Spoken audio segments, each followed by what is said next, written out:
This podcast is part of the Game and Entertainment Network. Visit tgenetwork.net to find the latest episodes from all our shows.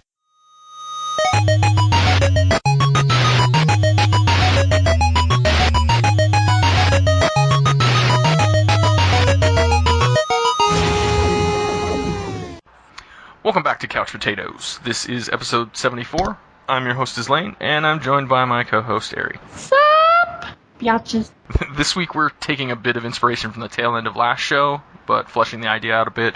We were talking about some of the trends that we saw throughout 2015, but we decided that maybe we could go back in gaming's history and look for patterns of fads throughout the years. So we'll be talking about a bunch of different games, different time periods. For some of you, it may be before your time, but hopefully it'll still be interesting anyway. But first, we'll do the usual, start talking about what we've been playing. So, Ari, what have you been up to? The same kind of shit. Mini Metro every couple of days for the daily. And I'm actually getting better. I got in the top 10 once. I actually got in the top 10. So that was pretty cool. It was only like 500 points, but it was an insanely hard map, like with the biggest, highest difficulty and the most people that come onto your thing. So on the higher difficulties, you can't actually change the like train station lines and the trains you put down. That's it, permanent, done kind of thing. So you really got to think about where you're going to connect stuff and like wait until the last minute to connect some stuff. So yeah, pretty cool. More Dungeon Souls, getting pretty far in that. Yeah, I watched the video you made, and it definitely it's got elements that I've seen in other games, but then does some of its own stuff. It definitely looks cool. I want to play that game. Yeah, I have one for every single character too coming. Sweet. Got the archer going up and then a thief. And I played some Eve, more exploring, but I actually didn't make any money at all this week.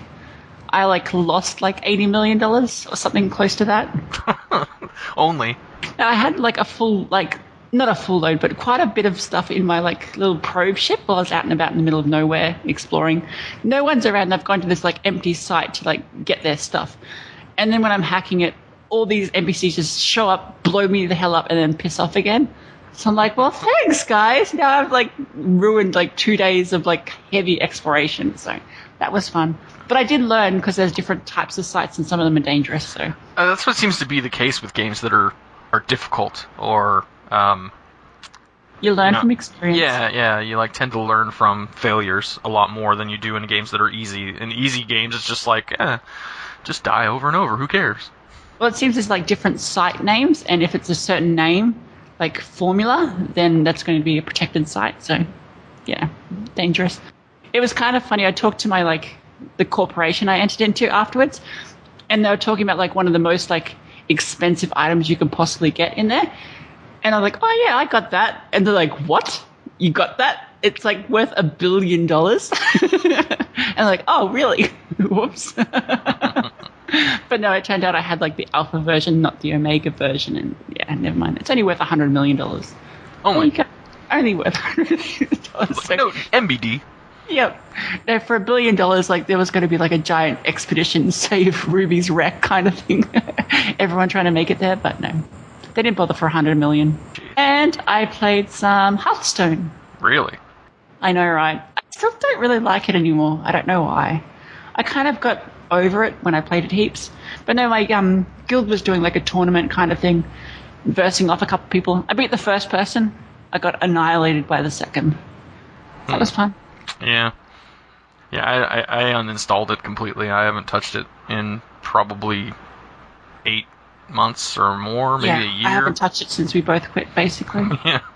The only time I played it after that was a girl I was dating bought it or downloaded it on her iPad, and I just wanted to see how it would perform on there. So I tried it out. I played a little bit. Really good. Yeah, it actually suits the iPad better than it does the PC, I think. I actually loaded it up on my S3 quite a while ago. So when it was first kind of coming out, because it came out in Australia first. So I checked that out, and it does work well on the mobile. So yeah. It still seems pretty busy too. Just about immediately after clicking, play a match, you find someone in your rank. So that's got a pretty healthy population. Well, there's no barrier to entry since it's free to play.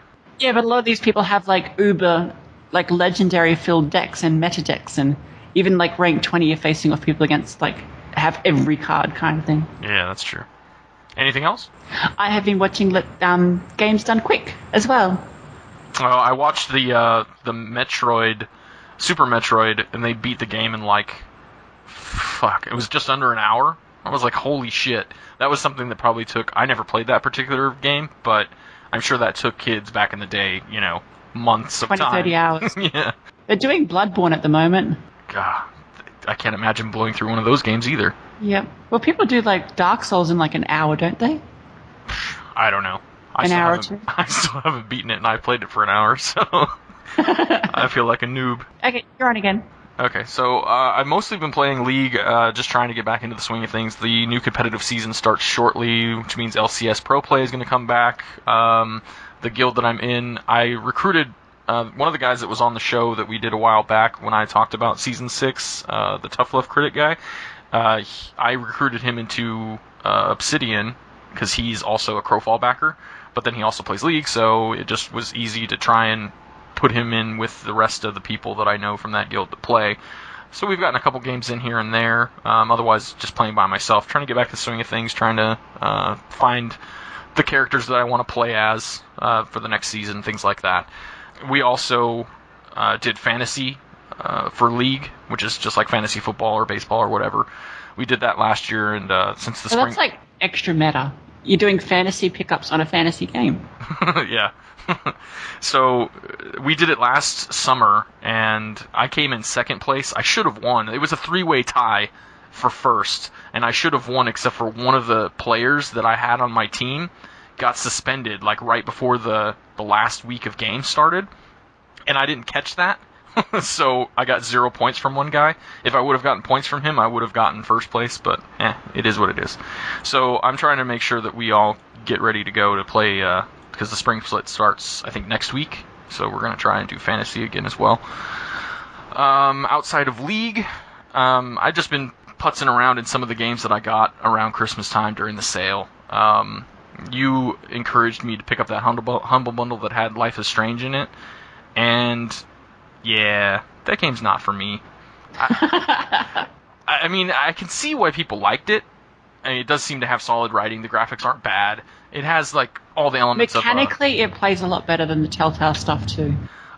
Yeah, to a degree, I will agree with that. Though Telltale has always had IPs that I'm interested in, whereas this was something that was just an original story.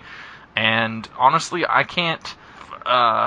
You're not into the teen drama. Yeah, I just can't.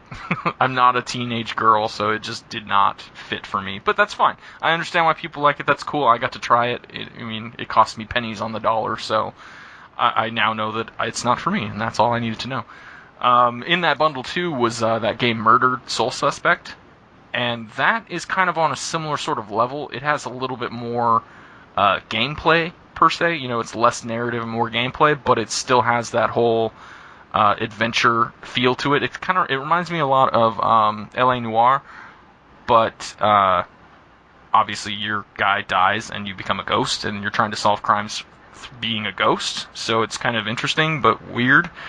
But yeah, it has a strong narrative too. It's just got more of the investigatory puzzling stuff that was kind of like L.A. Noire, where you had to find enough clues to be able to solve that particular portion of the mystery to move on to the next step.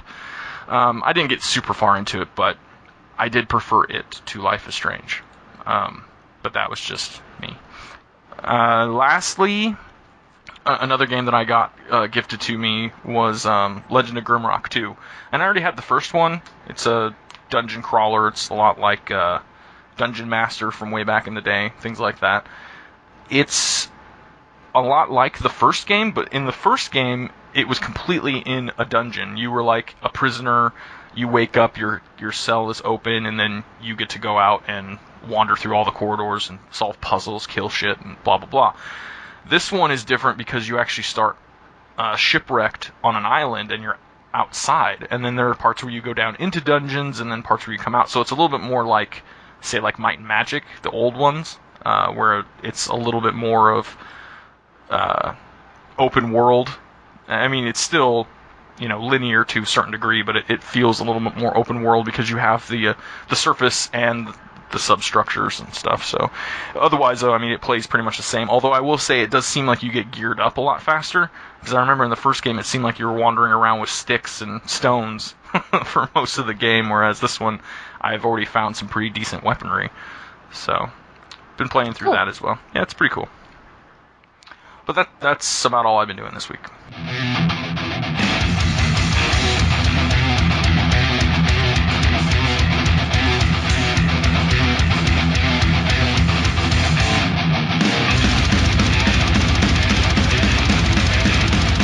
Alright, so as I mentioned for the discussion this week, we are going to take a look back at gaming's history and see if we can identify some patterns in fads and gaming trends that have been going on. Of course, gaming has been around for a long time, half a century more maybe, but obviously not the way we know of it today. Computers weren't household items, or gaming consoles didn't exist at a certain point in time, and the only people who had access to them were like Ivy League schools and government agencies that had big-ass room-filling computers, and some of them figured out ways to create little games. Wasn't the first like a tic-tac-toe game on one of those supercomputers? It was something like that, and then there was another one that was, I can't remember what they called it, but it was kind of like it's hard to describe. I just know that I've seen pictures of like the old screens, and there wasn't really much going on, but these were guys that were across the country playing a game with each other, and it was impressive when you think about what the rest of the world was like at that point in time. But yeah, nobody that was just a general average person really knew anything about it. And it wasn't until the late 70s that games were really becoming more accessible, but they still weren't mainstream at that point. It was more of just there were arcade machines, and then that started becoming popular. I would say that's probably the first wave of like a gaming trend, because of the fact that arcades popped up around the country, people would actually go to those, and then there became that demand for the home arcade experience, and a lot of those, the first wave for public consumption was like arcade ports to consoles like the Atari and Commodore 64 and stuff. Of course, a lot of other genres got their starts back on those consoles as well, and early computers too, but I'd say that arcade games were the first true gaming fad. Did you ever go to an arcade when you were a kid? Oh yeah, quite a bit, but there was more better games back then. I was really big into Time Crisis. That was my big game for ages, and I even played them like through from 1 to like I think it was 4. I want to say that's a little bit later in arcades' life. Later, yeah. Yeah, that's more when like arcades were starting to die down. I remember playing like games like Metal Slug a lot as well. Yeah, the Neo Geo machines were awesome. Samurai Showdown and a lot of the older games. But I even remember going into like the late 80s, there was a arcade down the street from where I'm living now. I actually think it still exists, but I haven't gone and checked that out. But I remember going there with a handful of quarters and playing games all day. Probably not all day, but you know what I mean. Ghosts and Goblins, the original Ninja Turtles, X-Men. God, there were so many. And then even old school games like Pac-Man and Centipede and stuff that were from that first era of arcade machines that were still around. But yeah, then of course we know that arcades kind of went the way of the dodo because gaming machines at home were starting to get to the point where they can handle the same sort of mechanics. I think the first would have been like those Pong remakes. Pong was definitely one of the first arcade games. Because that was huge back then, and really got people playing those. Amiga, was it? And there was a lot of games that I saw that actually tried to copy that. Yeah, there was a lot of games that were based off of like Galaga, and Centipede had clones.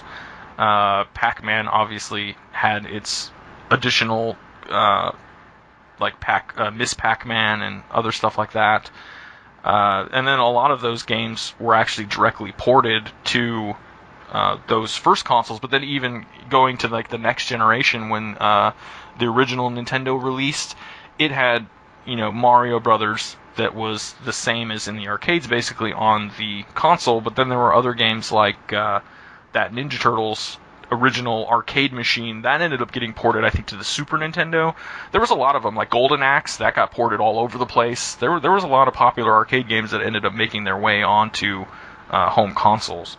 And I think that next generation the Nintendo and the Sega Master System and a few others that got started in the mid to late 80s, they brought in a lot of that arcade stuff, but then started to make that transition into their own types of genres, and they're pretty much, Nintendo themselves are pretty much single-handedly responsible for creating platformers as we know them today, because of Mario, because of Castlevania, because of lots of different titles that a lot of other companies ended up just taking the same sort of formula, like Genesis, for instance, created Sonic as the answer to Mario. It was the same kind of idea. It's platforming, and you collect gems or rings, and then you get through some levels, you beat a boss. But they just did it a little bit differently in making their hedgehog run fast and have different abilities. What were some of the original platformers that you remember playing that you really liked? I always remember, what's it, Alex the Kid? Oh yeah, that was I think that was on the Master System initially. Yep. Yeah. Ported with a lot of them in Australia. Yeah, but Super Mario was a big one. Sonic, I loved Sonic. I always loved Sonic. Yeah, I was big on Sonic. But I think those were the big ones. I do remember playing the original Metroid, the original Legend of Zelda, not a platformer, but still a well-loved franchise. The original, couple of the first Castlevanias are really well done too, as far as defining that whole Metroidvania genre that we call it now, where it's not completely linear. You can go back and forth between other places. I think Simon's Quest was the second one, and I remember playing the shit out of that. I don't think I ever beat it, though. I just remember it was very long and difficult. But that was one of the things that was very centric to that era, was platformers being so ridiculously difficult because of the fact that they were still kind of banking off of that arcade mentality. Arcade machines were always really difficult because they wanted you to continue feeding quarters in. So they made them really hard so that way you would consistently be paying more money to play. Once they got to consoles at home, they still had that MO where it was like, we're going to make this really hard so you have to keep playing it over and over again, because there was only a certain amount of lives, no continuous. But you had all the extra live cheat codes, though, so you could pretty much skip most of it. Yeah, well, and then eventually they got to the point where they stopped doing that as a design choice because they knew that people would just do the cheat codes, or they would eventually get good enough to where they could beat anything that came their way. What is it? Up, up, down, down, left, right, BA start. the Capcom code for infinite lives. That was Contra and a couple other games that they had that they would work for. I think every kid memorized that at some point. What else was around that time? I would say just after that was the big JRPG kind of kick. You had a lot of games being ported from Japan as well that were actually getting westernization, and just huge around that, like, say, the Final Fantasy series that spawned it, I think. There were JRPGs before that, but that was the big moment where, like, JRPGs got really popular and started to get, copied and mimicked. And Final Fantasy is also one of those series that has a lot of confusion surrounding it, especially at that time, because of the fact that Final Fantasy 1 released on the NES, but then in the US, we didn't get a second Final Fantasy until the Super Nintendo, and they labeled it as Final Fantasy 2 so that people here wouldn't be confused. But in actuality, it was like Final Fantasy 3 or 4, maybe even 5. Oh, okay. Huh. And then Final Fantasy 3 in the US was actually Final Fantasy 6 in Japan. And then it wasn't until we got a little bit farther along the PlayStation era, when Final Fantasy 7 came, that they actually were the same number as in Japan, and it continued from there with no issues. But that's why there's been so many reissues of Final Fantasy 2, 3, 4, and 5, because they were like the missing episodes that nobody got in the US for a long time. But there were some other titles that came out around that time too. For me, because I had a Genesis and not a Super Nintendo, Shining Force, or the Shining series, which has quite a few entries, but only a few that actually made it to the US, and then Phantasy Star. Phantasy Star, there was only 4 games, and we got all 4 of them. That one didn't have any issues, but with Shining Force, the first one was Shining in the Darkness, and then there was Shining Force 1 and 2, but then they made a Shining Force 3, I think that was for Saturn, but I don't think it ever got ported out here, or maybe it did. There was a few others as well that I think were on the Saturn or maybe the Dreamcast, but a lot of us in the US kind of stopped bothering with Sega because they kind of moved away from hardware and more into software. But yeah, there was a lot of JRPGs that got popular back then, and I think that was what got a lot of people like me in my age group that hadn't really played RPGs before, that's what got us into it. Yeah, I don't know about the JRPGs. I was never really interested in them. They just, I don't know. I played a couple and I can't remember which, and I just didn't like them. That old, like, style of combat, and, yeah. It could be grindy, and it could be kind of annoying. In certain places, it was more annoying than it was good. But I think for me and for a lot of my friends around that time, it was just like the most amazing storylines you could get out of a video game. Because up to that point, you were playing Mario, and there's like really not much story there. Like, go save the princess, whoop-de-doo. You know, there wasn't much there in the way of a driving narrative. And Final Fantasy was one of the first games that I played that had an actual good narrative that drew you along and wanted you to see what happened next, even if it did have some clunky mechanics. But there was others too, like Secret of Mana and Earthbound, and there was a lot that ended up making their way out to the U.S. and a lot of us got into it because of that. And then that translates into some of the early computer RPGs as well, like the Baldur's Gates and the Might and Magics, Ultima. There was a lot of titles that were on PC that if you were a console person, you wouldn't have any idea about, but if you managed to, tackle both ends of that, you would end up getting a lot of different options. I know a lot of people played PC primarily back then rather than consoles, older people or just people who preferred PC to console like there are now, and they talk about a lot of old RPGs that I never played, but because of JRPGs, I managed to get more interested in the genre as a whole, so that opened up the doors to a lot of other things. So keeping with the whole 90s, another big wave or a big trend was some of the original first-person shooters. I think Wolfenstein 3D is probably... That was a great game. It's probably credited as being like one of the very first, where it was, full 3D, and I mean, it wasn't full 3D. It was 3D, but then not. It's kind of hard to describe, but like, it was one of the first times we got a first-person view of a game world. And yeah, that one's okay. I really got hooked when Doom came out. I don't think I played it right initially when it came out, but it was within a couple years, and just the weirdness of the level design and the weirdness of the creatures you were fighting, and then just being able to carry around big BFGs and whatnot, it was great. And then Quake took that a step further, creating some really dark and weird worlds and even weirder creatures and weird guns too, like nail guns and shit. I think that's still the only game I've ever played that used nail guns as a primary weapon. Then they kind of started taking a more narrative approach towards the tail end of the 90s with games like Half-Life, where there was a bigger storyline going on behind the scenes, and then just additional physics engines that allowed you to move things around and interact with more items and different combat systems and whatnot. So I think that was a big fad that most of these, though, that we've already covered haven't really died. They weren't fads in that they got popular and then went away. They were more just like trends that got started, got really popular, had a million clones, and then, maybe died off a little bit, but some of the more stronger entries managed to stay around for a lot longer, which is why we still see first-person shooters to this day. Well, yeah, I think the whole Quake Doom cycle kept a lot of people really interested in those archaic shooters. Because the multiplayer mods kept people playing them for well after their due date. Yes. Particularly with Half-Life, because, we had Half-Life 1 in, I think, 97 or 98. Half-Life. I'm sad for you.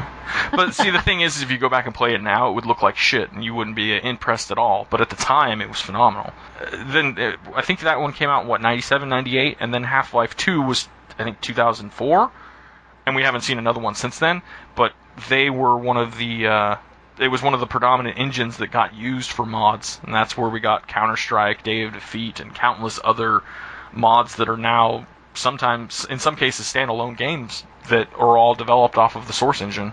But yeah, I think, and then it's obvious too that those are still popular. That style of old school first-person shooter is still popular because we have a new Doom coming this year, supposedly, and there's a new Unreal Tournament being worked on. There's a lot of old school games that have shown that they could stand the test of time. I'll do the next one. Another 90s love child for me was RTS games. Command and Conquer. What is the Tiberium one? Just Command and Conquer. Plain or Command and Conquer. That game was awesome. That was early 90s too, wasn't it? I think that one was like mid. I want to say it was like 95. No, Red Alert 94? was mid. Okay. I didn't play Command & Conquer as much. I did play it. Dude, I loved it so much. That's where I went over to this boy's house to play with him, and he had actually 2 computers back then, which was insane. 2 really good, like, 486s. Yeah. So, yeah, we played together all that time, and then got my cousins interested in it as well, and we used to go to those computer cafes to play multiplayer. Oh, yeah. I owned everybody, of course, which was a lot of fun. So, yeah. Yeah, they would actually gang up against me, throw like 3 against 1, and I would still beat them. Hilarious. Enter my cackle. Ah, oh, I trolled them so good. And then later on, there was like the Warhammer game was in the 90s too, wasn't it? The RTS? Warcraft. No, Warcraft. Yeah, that one. Yeah. Warcraft that was 3? early. That was Warcraft 1 and 2 were early to mid. I think the first one came out in like 92, second one was like 94. And the third one wasn't until early 2000. Then you had StarCraft and Total Annihilation. And there's a few others as well that I can't remember that I played. Oh, there was a lot. Dune. A lot. Dune, and then they Dune 2000. That was great. Yeah, that was and that was on the Mega Drive too. I can't imagine that playing as well on that, but... I finished it on the Mega Drive. I remember, I think they ported one of the Warcrafts to one of the other consoles. Or no, it was StarCraft. They ported it to the Nintendo 64, and I had a friend that had that console and ended up getting it, and it was horrible in comparison. Yeah. See, Dune was different because even on the computer, you could only ever move one person at a time. It didn't have that whole group and move mechanic. Yeah.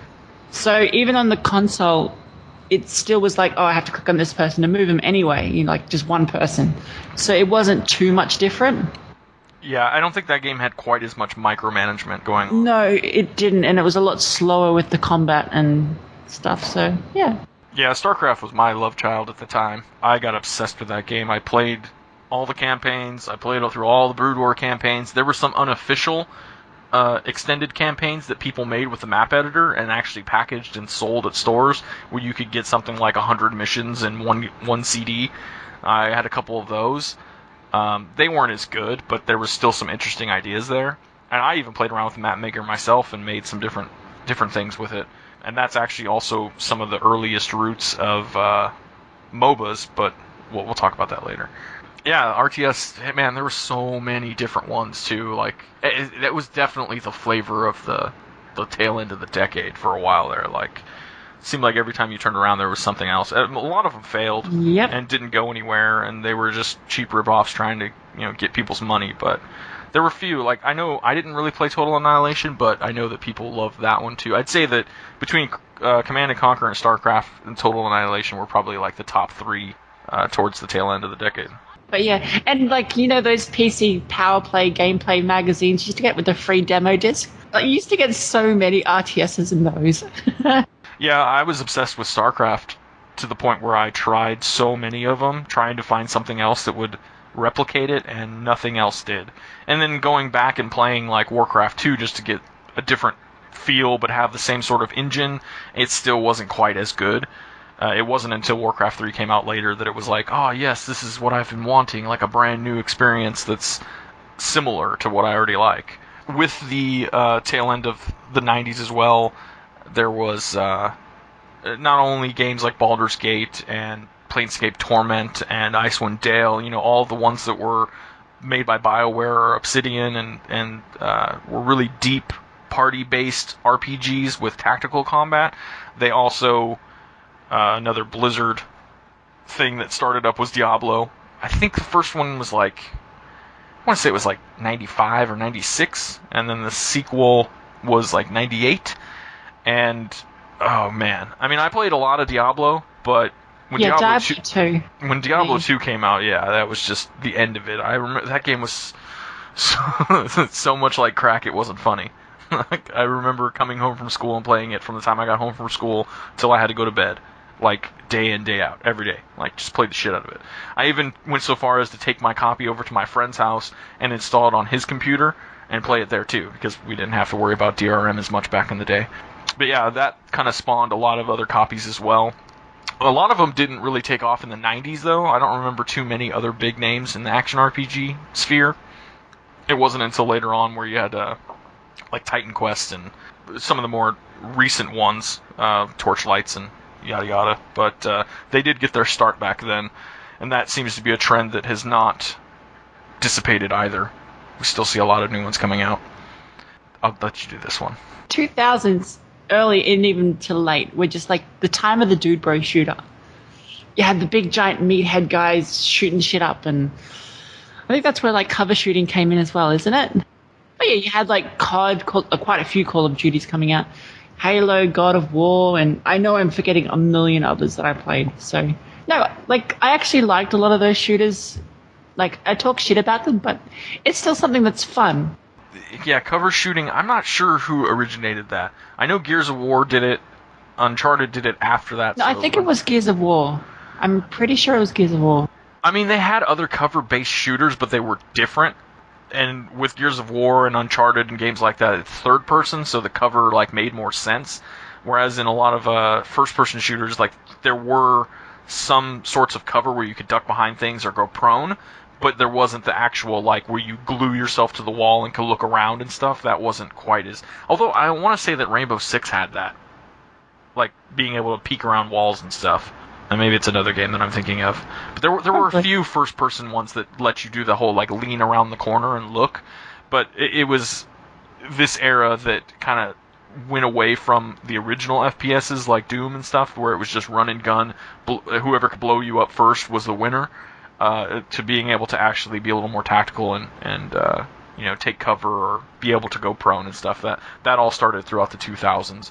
And originally, I want to say from like the late 90s to like mid 2000s, it was all World War II all the time. Because it was like every single game, there was like Medal of Honor was World War II, Call of Duty was World War II.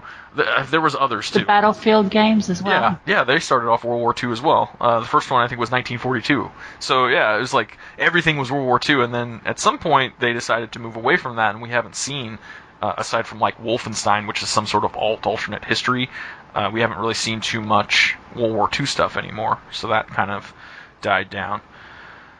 Also in the late 90s to early 2000s was when we really saw the first crop of MMOs.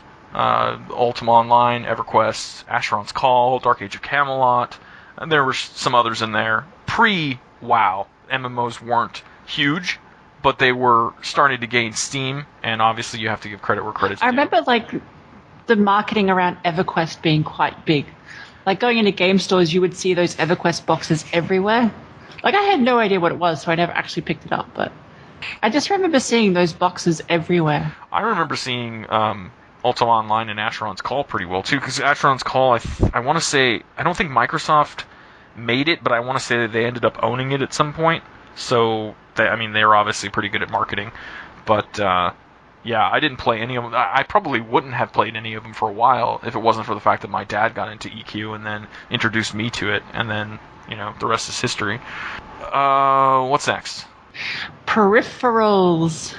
This was, I think, mid-2000s. You had the Wii coming out, PlayStation got Move and the Kinect and all that kind of stuff. And there was also all those like little extra like shooting guns that you could get and extra game pads for things. And it just seemed to be the time where everything was about the peripheral for a game, Yes. I think it's clear that the Wii was like one of the first things to come out that had that.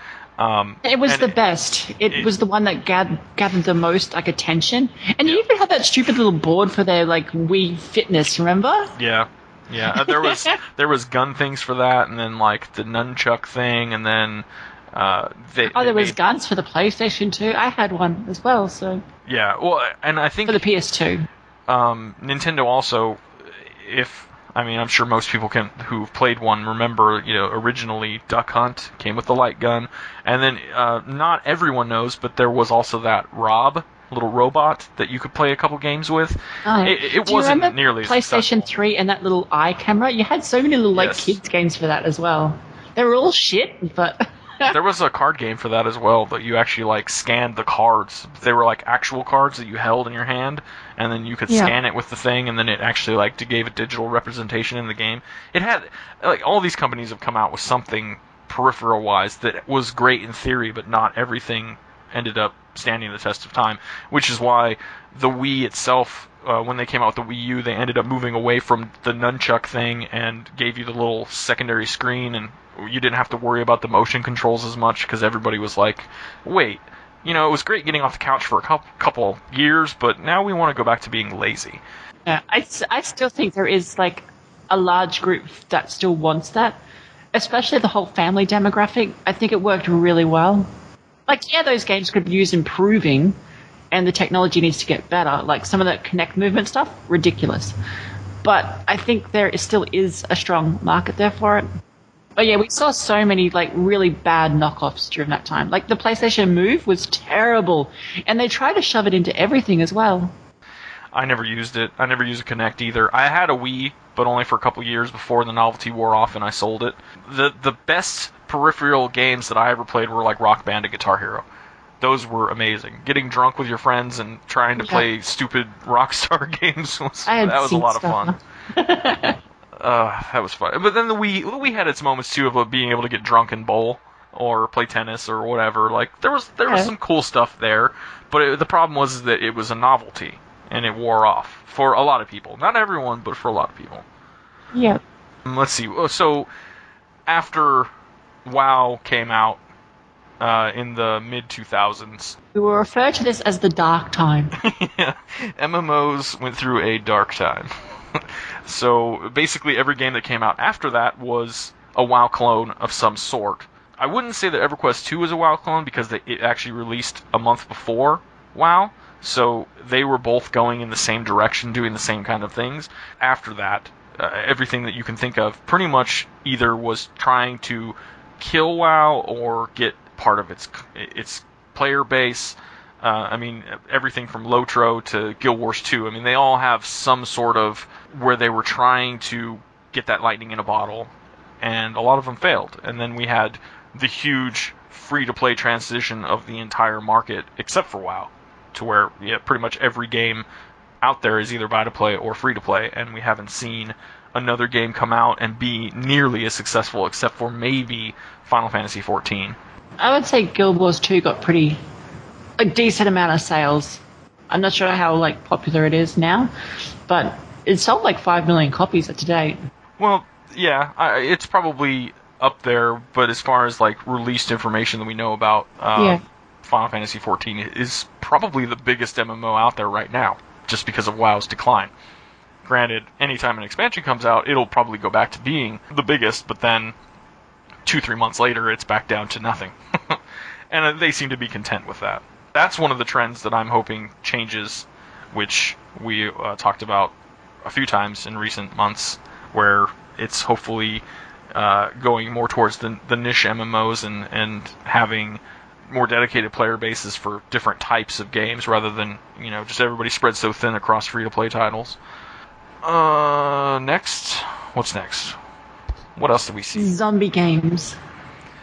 Fucking everywhere these days. That's been for a long time. I saw a few before that, but this just seemed immediately we just had millions of zombie games everywhere. You know what I mean? And zombie modes in games as well. Zombie DLC. It's just overloaded with zombies right now. I think that actually is slowing down now a little bit. We still have so many of them, but not as many anymore. Yeah, it does seem to have slowed down, but you're right. There's still some of those zombie modes and add-ons and things that I really enjoy, and there's some games that are based around zombies that I really enjoy, but there's one a is lot. still reasonably okay. Yeah, well, and then I never played it, but people raved about Dying Light, and then was a State of Decay. I tried that. It's not bad. There's been a lot of them, but some are good, some are bad, some fade away. Coinciding with that is the huge influx of survival games, particularly early access. Starting it. Yeah, that was a mod for a popular shooter, and then there's the H1Z1, there's the Forest, there's Ark, there's Ark, survival. I guess we are in a time of survival games right now. Like, because you got Don't Starve as well. Like, a lot of the games seem to be survival orientated. And I think Ark, being as popular as it is, huge on the consoles as well. I think we will see a lot more coming forward. Hopefully finished, though. Like, this is the big thing that hurts, I think, survival games right now. And the survival game bad is just so many of them just aren't finished and are unpolished and buggy and just not complete. Well, and that's the trouble with the early access. And that's been probably like a couple years in the making, where every game that comes out on Steam is early access. And I've bought quite a few of them, and I've seen quite a few of them come out of early access and be complete games and be good. But there's a lot of them that failed completely, got pulled from the market because developers just went MIA. Yep, and big developers too. I think it was the MMOs that actually started this early access craze. Because you had a heap of them like selling beta after a while, like seeing how popular beta was and how many people were applying, and then wanting to make money off that. And then early access games like, shit, man, we can do that as well. I think MMOs are also responsible for it because of so many people leaving MMOs and looking for something else to play that may have a similar scope. And some of these survival games do have a similar scope in that there's individual servers, and there may be a lot of people on those servers. It's not massive by any means, but it is a good, like a lot of the people I know that play Ark or some of the other survival games, they are jaded ex-MMO players or just MMO players that are burnt out and looking for something different. And because there are some sorts of progress and there are servers where there are a lot of people, it gives you a similar feeling of playing an MMO. Maybe that's just a bad train of thought. I don't know. But I think that... No, it really does. And I think people were burnt out for a long time over it. Like MMOs in particular, not providing a certain gameplay. And survival games have picked up on that and do provide that in a smaller environment, but still do it. And smaller can mean good, because, when it comes down to it... You get better communities forming, yeah. Yeah, because when it comes down to it, even if you're in a guild of 500 people, you probably only talk to a handful of them. So, and you always have your few players or people, friends, whatever, that you play with on a regular basis, and otherwise... you're not talking to those other millions of people that are playing the game because they're on other servers or they're other factions or they're just not part of your guild or whatever. So a smaller environment and smaller groups of people to play with isn't necessarily a bad thing, even if people will say that it is. What else? Figure games. I have not played any of those. Yeah, that has been a trend for a few years now. Games that provide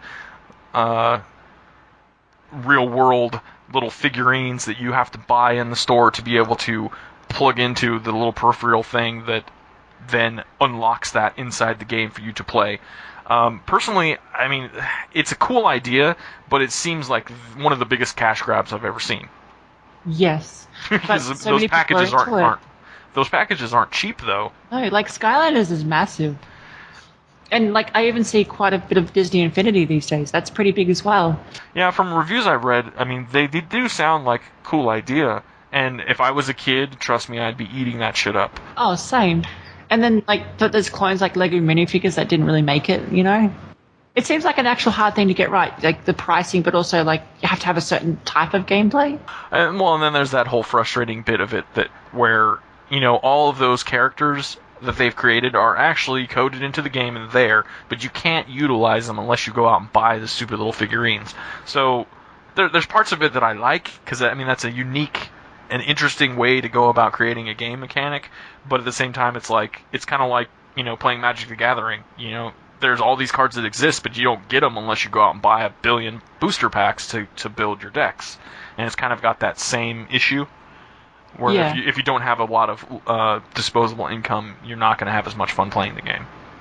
That, I don't know if that's going to continue. Yeah, it's been going strong for a little while, but I don't know if that will continue on or if it's going to die off. I don't think it will get any bigger because you have a huge amount of outlay in these figurines, you know what I mean? You don't actually want to swap over to a different model in a different franchise because you've already spent so much on a single one already. Right. So anyone who is already interested has already bought into, Skylanders or Disney Infinity. Right. They're not going to start spending them elsewhere. So, yeah. Unless they're rich.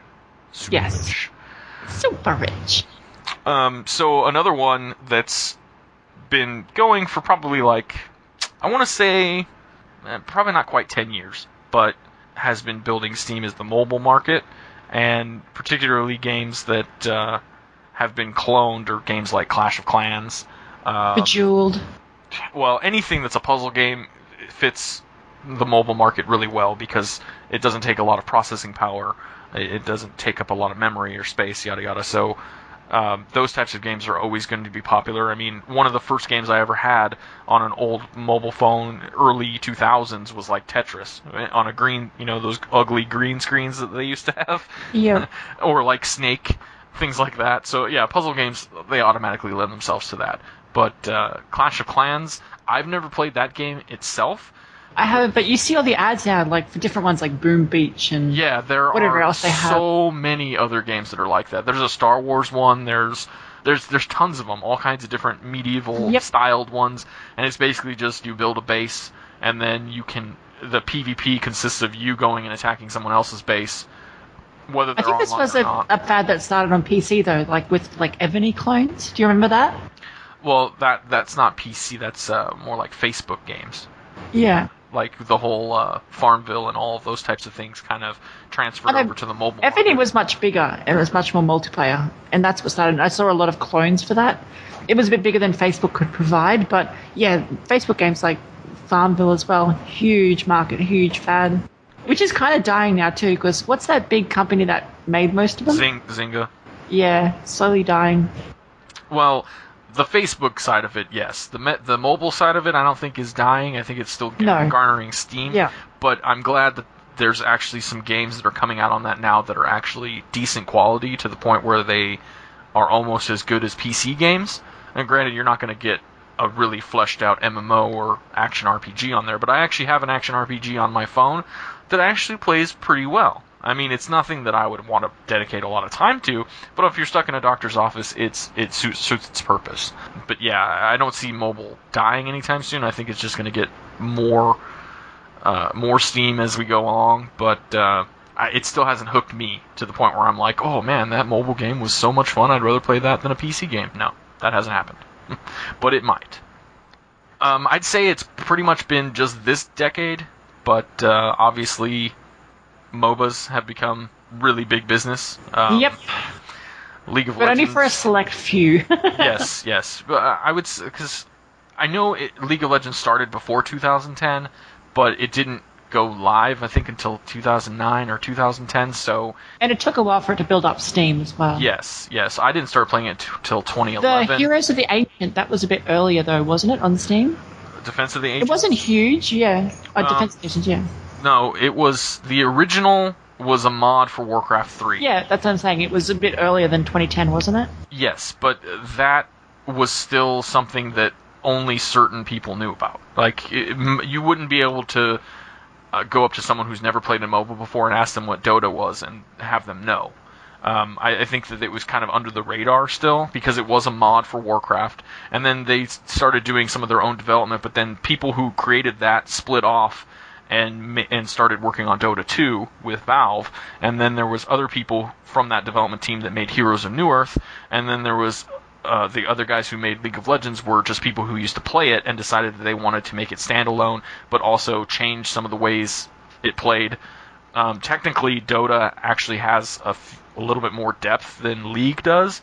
League decided to do it one way, Dota did it another way, Heroes of Newerth did it another way. There was, dude, at the time, I had kind of gotten burnt out on MMOs and was looking for something else to play that was free because I didn't have a lot of disposable I think a lot of people were, like, people that liked PvP, they weren't finding it elsewhere, and just, like, more competitiveness. Which is funny considering that people say there's not a PvP, like, player base for MMOs, where it's like, oh, like, we all went to LoL. Yeah, basically. And I know that, like, for me personally at the time, that was when, in the US, our economy crashed. So a lot of us weren't working or weren't making a lot of money, or were just trying to be careful with their money because you never knew if you were going to lose your job the next day. So a lot of people were jumping on those free-to-play MMOs, MOBAs, first-person shooters, anything that was free, so you didn't have to worry about spending money on it.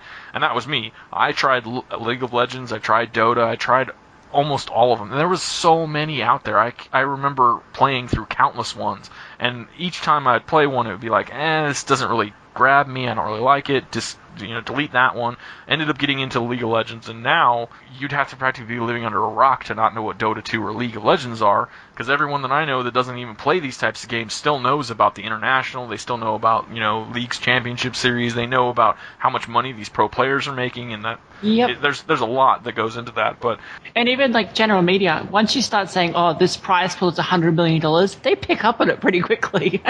Yeah, like I said, you'd have to be living under a rock at this point to not know what they were. But then that kind of seems to be starting to taper off now, because like even last year, the Infinite Crisis was a DC-themed MOBA that was put out by Turbine, and they put it out, and within, I think, a month or two, they discontinued it, turned everything off, and said there was failed. A Warhammer one as well, I believe, that They used assets from the Warhammer MMO, and then tried to turn it into a MOBA, and it was terrible. But yeah, then there's a few so others, many more I can't remember as well. Smite's popular now. Yeah, there's a lot of them. And then obviously Blizzard decided to get in on it with Heroes of the Storm. So I think it's slowed down though, because Heroes of the Storm I think is the last one to release. I think it's the same, similar problem to like the figure games. Like once you've spent a bit of money on a game, you're not going to leave, So a lot of people are invested in a certain game, and even if you have another one that's comparable, they're not going to leave for it. They've already got their game. And they take so much time, so yeah. Either way, I think MOBAs are starting to tone down a little bit, as far as major companies trying to get involved and get a piece of the pie, because it's pretty clear that the top three right now are League, Dota, and HOTS, and I don't think that's going to change. No, I think Smite is actually bigger than HOTS. Yeah, probably. Yeah, you're probably right. I think because they actually provided something that was a little bit different with a 3D environment. Right. Yeah, and HOTS, a lot of people feel like I do and think that it's too dumbed down, and it did pick up a lot of more casual players. Like I said, I think you need that. You need an introductory experience to bring people into a genre first. Yeah. But then you also need places they can go if they want a bit more experienced and, want a harder, difficult game. Yeah. What else? What else? The next one is my favorite, all the retro pixel games that are coming out. Lots and lots of pixel games. Oh, it's been about 5 years now, easy. Yeah. But it's a huge fad. You see it a lot. I think a big part of this coming forward more is that early access and, say, indie games have gained a lot more focus. Yeah. In, like, the general gaming media. So you're getting games that would normally just completely pass people by. And yeah, they've been making retro pixel games for decades now. But games that would have passed people by are now getting a little bit of more attention, a little bit more marketing, so people are noticing them more. And then you got Humble Bundle, which is like, indie central these days. Yeah.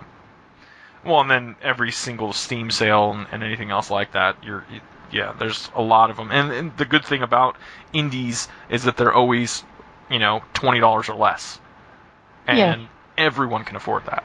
I think a lot of people are, like you said, more looking for, what's the word, bargains. Inexpensive ways to get something new. And I think that includes roguelikes as well. I mean, they're not all pixelated. They come in all different shapes and sizes, but that has seen somewhat of a resurgence in the last 5-6 years. I know that.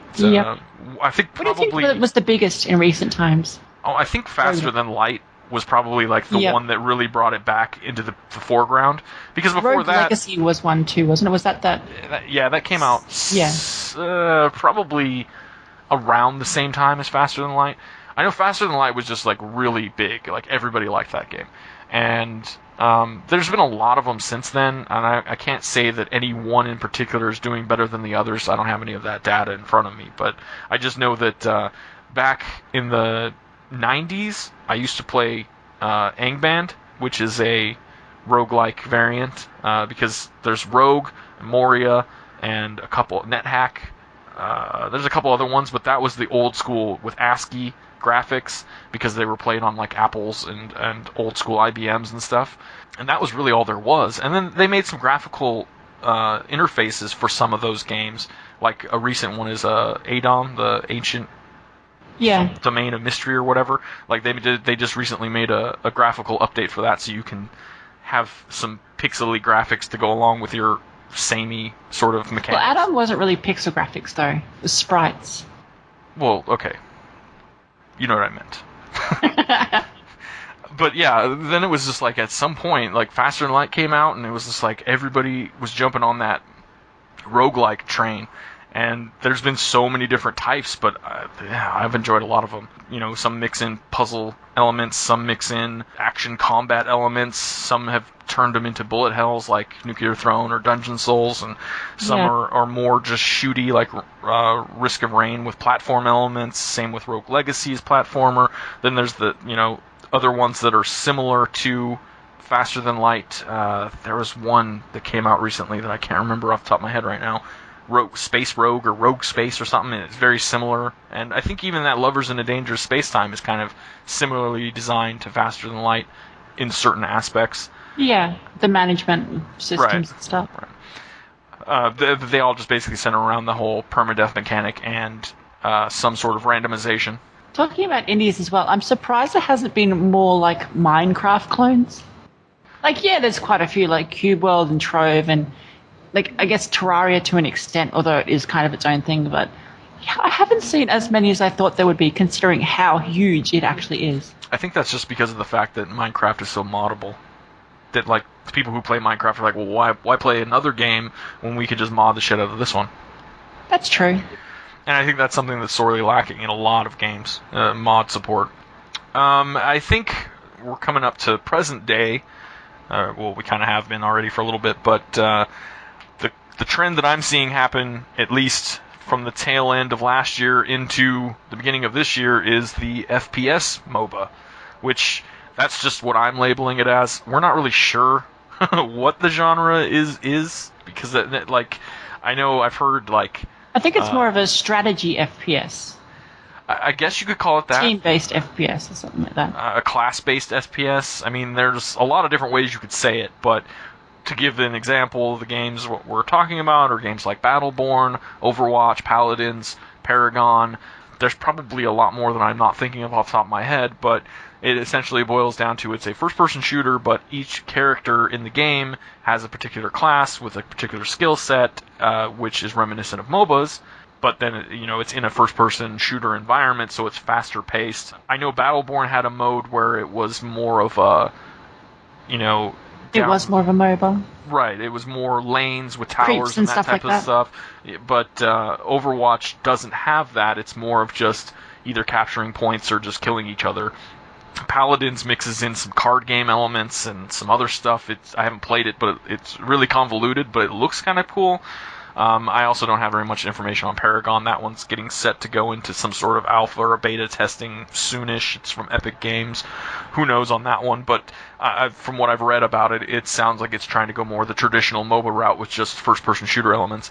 Either way, I like seeing those types of evolutions of genres where they start mixing in other elements. Because, I mean, the first time you played Borderlands, where it was a first-person shooter with all those Diablo-type RPG elements, it was like, wow, this is awesome. So, I mean, whenever you get those mixtures of genres, it's pretty cool, but I'm just not sure if this is going to go and be as successful, or if it's just going to be one of those fads that dies out really quickly. I guess time will tell. Yeah, I don't know. From what I've played of Battleborn in beta, or alpha, and Overwatch in beta, I was not overly impressed with either. So I'm not really sure if it's going to be something that's cool. I mean, I love both genres, so if somebody could do it right, it might be cool, but time will tell. Yeah, it's called TF2. Well, I've played a lot of TF2, though, and it really doesn't have any MOBA elements at all. And each class doesn't really have abilities outside of, you know, one thing. Like a healer can heal, and the spy guy can go stealth. You know, they don't have, like, additional things beyond that. Skills and such, yeah. Right. So I wouldn't really call that a MOBA. It's more of just a team. Would you call Dirty Bomb the same sort of system? No, it's closer to TF2 than it is these other games. Because Dirty Bomb, you had, you know, your regular gun, your sidearm, and then, like, I think it was 2 abilities. Maybe it was 2. I know the one guy I used to play, or woman that I used to play, was she had, like, her special was a grenade launcher thing.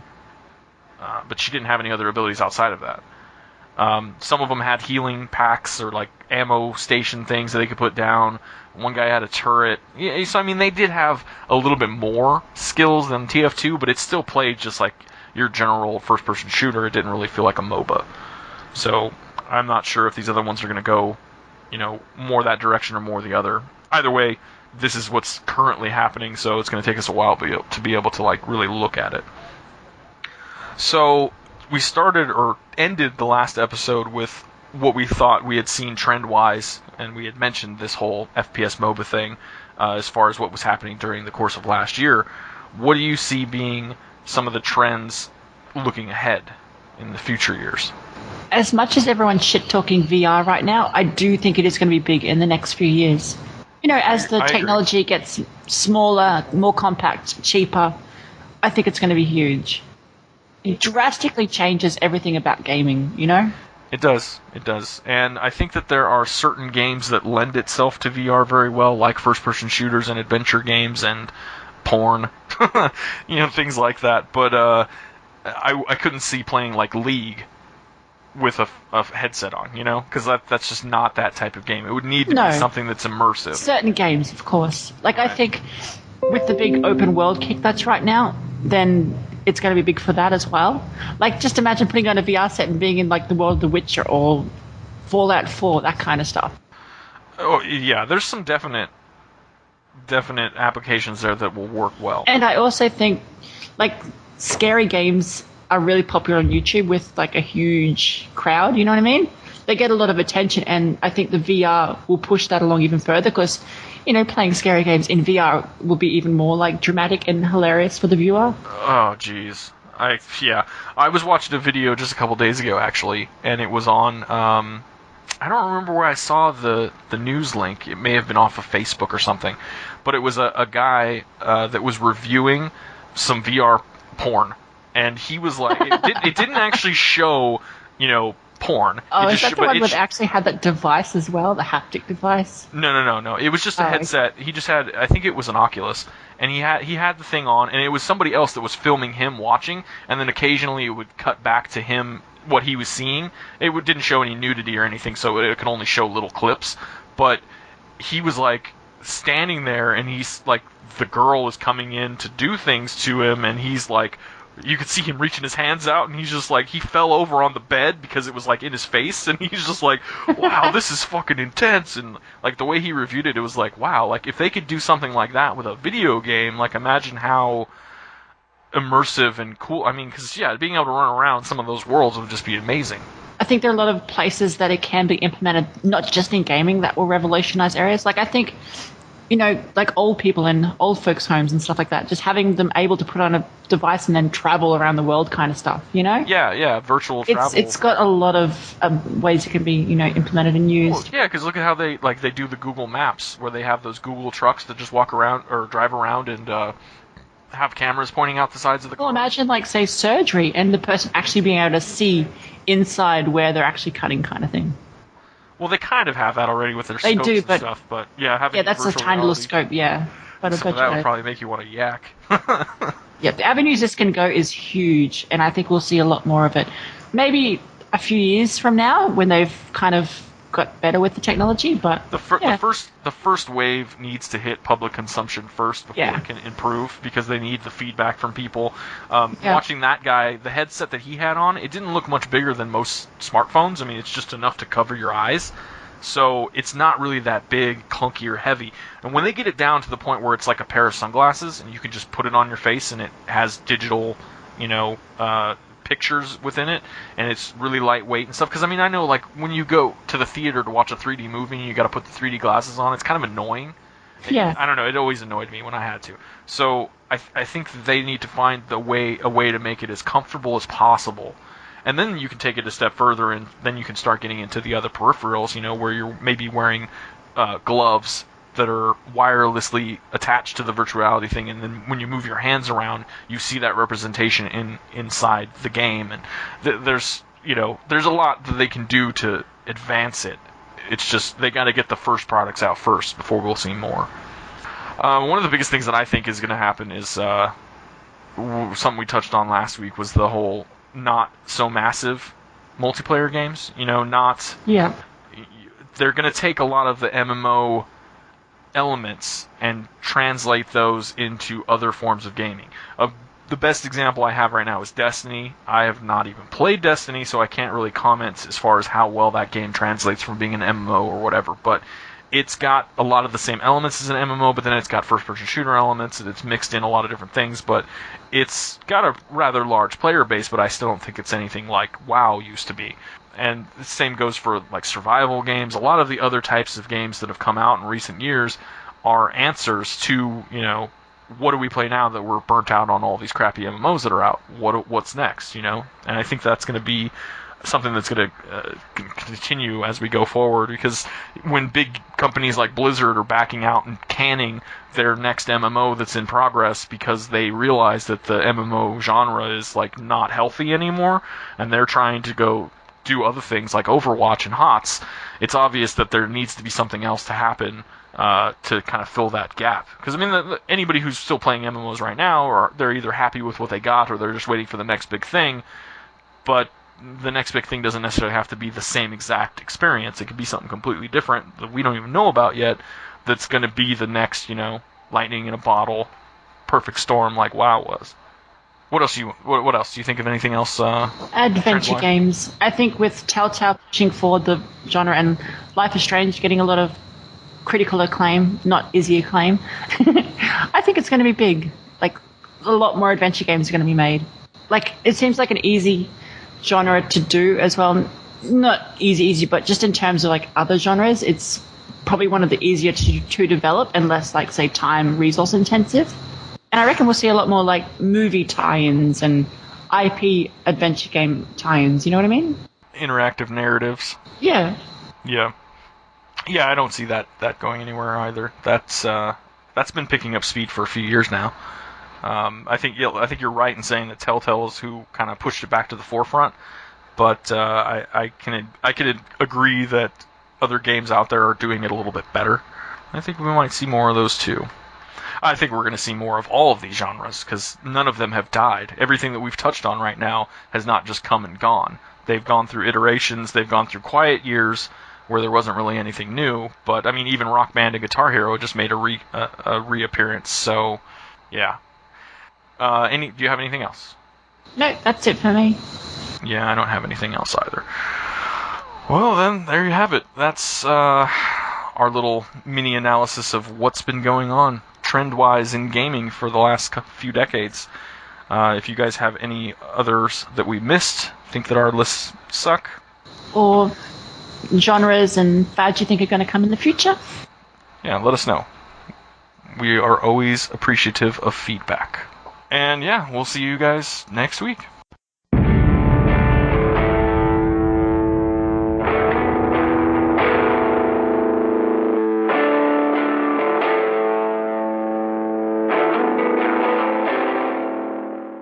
That does it for this week's edition of Couch Potatoes. We hope you enjoyed it, and we hope that you'll continue to join us.